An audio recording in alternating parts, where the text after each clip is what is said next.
Alright, so I uh I had a problem with the vibration on the steering and just overall noise in the car.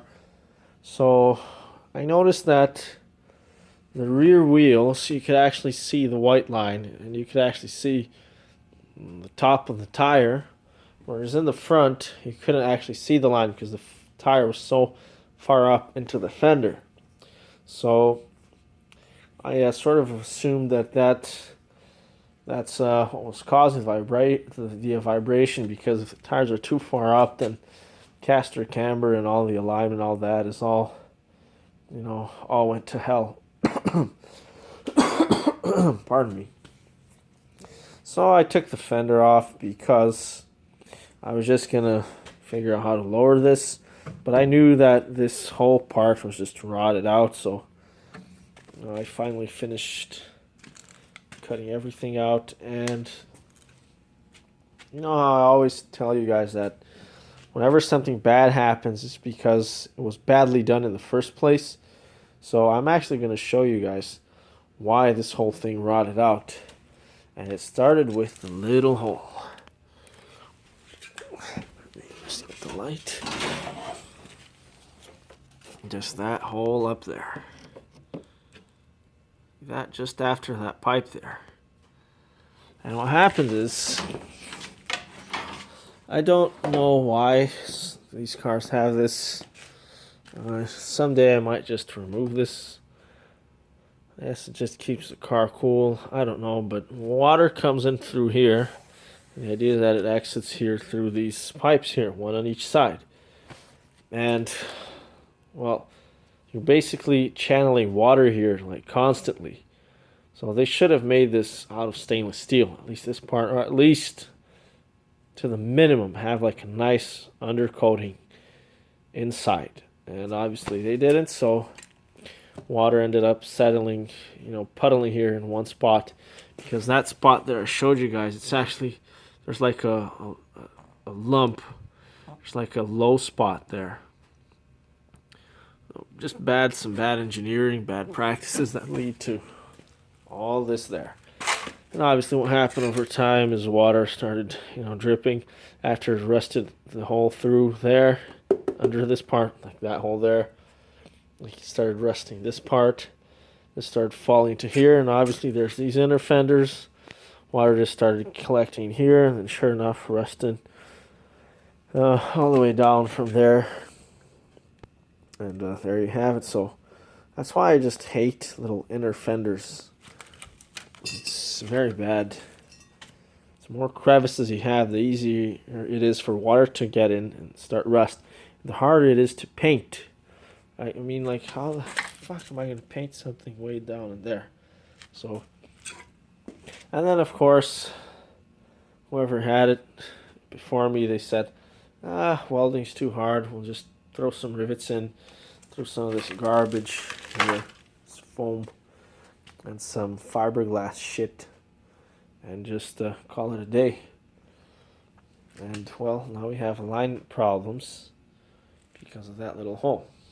So what's happening here is, as you can see, the spring and the weight of the car is pushing this up, and it's just you can see that spring is supposed to be straight, and hopefully you can see it's not too bad, it doesn't seem, but it's too high up. So we're gonna have to take the spring off and force this down again so that this part is like straight here. And so you can actually see that this is like warping upwards because it's cracking the undercoating everywhere here. You can see here where it's actually starting to split the steel there. Very bad design on AMC's part, but compared to anything modern, once again, it's incomparable. This stuff is like really thick. So we're just going to try to lower this and see what happens. Or there's no cracks in the springs. That's really, really nice. And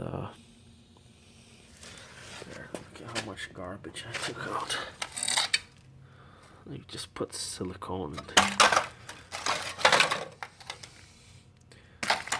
Very shitty work. And then that part I'll just fix it through the inside, otherwise I'll just keep repeating. But I'm definitely going to change this design here a little bit. I'm just going to close off the center fender here. And see, they had just like a big V here, and of course that's just like a big bucket, really. Water just stays in there. You know, if water's just going through things, like passing through it, that's not really a big issue. I mean, like, water is passing in here through the sides of these walls all the time, and they're intact. Over 50 years in there, and no problem. But if water stays in one spot, that's really bad. That's where things start to go to hell. But there you go. Here's like what's equivalent to the frame. Geotized body, but that's what the frame would be. We'll get that fixed, and what I'll probably do here is I'm going to weld some like thick plate here and put some bolts through it so that if I have to adjust this, I can. And instead of just having this sheet here, folded sheet, we're going to either add like a pipe, like a rectangular pipe, or an L, like a corner. Right, so I guess that's where we're at. Just thought I'd show you guys. Mechanically, everything is like brand new. And you see, I love these things that the caster and the camber are supposed to be 0 degrees. It just makes everything easier because it's just supposed to be straight. Many cars like sticking out this way or this way and weird angles. Here's a straight and a straight this way. Couldn't be any simpler. I guess it doesn't like...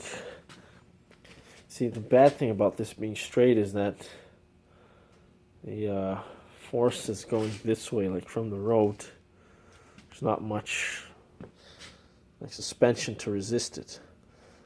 One day I might just put like another shock absorber horizontally through there, or a torsion bar or something like that, but I mean, it's held fine through the years, so I guess instead of over-engineering it, they, like the angles and shit, they just over-strengthened it to compensate for that, so, which is pretty cool. You can see the shock absorber is separate from the spring. That's great. Makes it really easy to change. All right.